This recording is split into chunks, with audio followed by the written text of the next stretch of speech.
ترک صدر رجب طیب اردوان نے حالیہ دورہ آذربائیجان میں اپنے خطاب کے دوران ایک نظم پڑھی جس پر ایران نے بہت سخت رد عمل کا اظہار کیا۔ آخر ترک صدر نے ایسا کیا کہہ دیا کہ جس پر ایرانی سیاستدان بلکہ عوام تک بھڑک اٹھے؟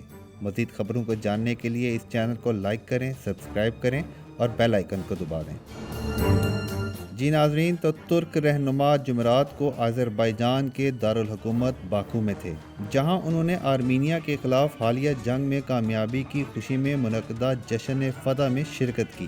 ایران بھی یہی چاہتا تھا کہ اس جنگ کا خاتمہ ہو، کیونکہ وہی واحد ملک ہے جو آذربائیجان اور آرمینیا دونوں کے ساتھ براہ راست سرحد رکھتا ہے۔ لاکھوں آذری اور ہزاروں آرمینیائی نسل کے باشندے ایران میں رہتے ہیں۔ صدر اردوان نے جو نظم پڑھی، اس میں اس بات کا شکوہ نظر آتا ہے کہ دریائے ارس کس طرح آذری بولنے والے لوگوں کو آذربائیجان اور ایران میں تقسیم کرتا ہے۔ نظم کہتی ہے کہ انہوں نے دریائے ارس کو تقسیم کر دیا اور اسے پتھروں اور لاٹھیوں سے بھر دیا ہے۔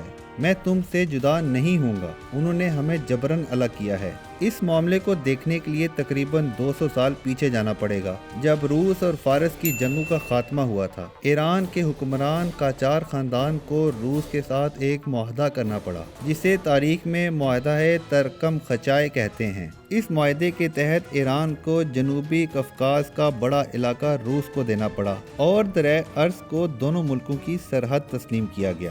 ایرانی وزیر خارجہ محمد جواد ظریف کہتے ہیں کہ کوئی بھی ہمارے پیارے آذربائیجان کے بارے میں بات نہیں کر سکتا۔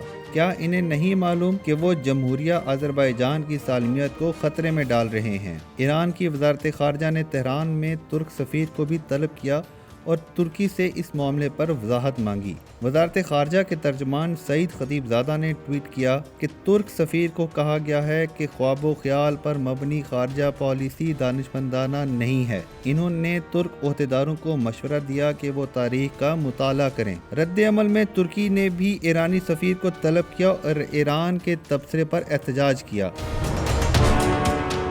پھر ہفتے کو جواد ظریف نے اپنے ترک ہم منصب سے بھی ٹیلی فون پر رابطہ کیا، جس میں ترک وزیر خارجہ نے کہا کہ صدر اردوان آگاہ نہیں تھے کہ اس نظم کے حوالے سے اتنی حساسیت پائی جاتی ہے۔ وہ سمجھ رہے تھے کہ یہ نظم لاچین اور کرباخ کے علاقے کے بارے میں تھی۔ ترکی نے صدر اردوان کے حوالے سے ایران کی ناگوار زبان پر بھی تنقید کی ہے۔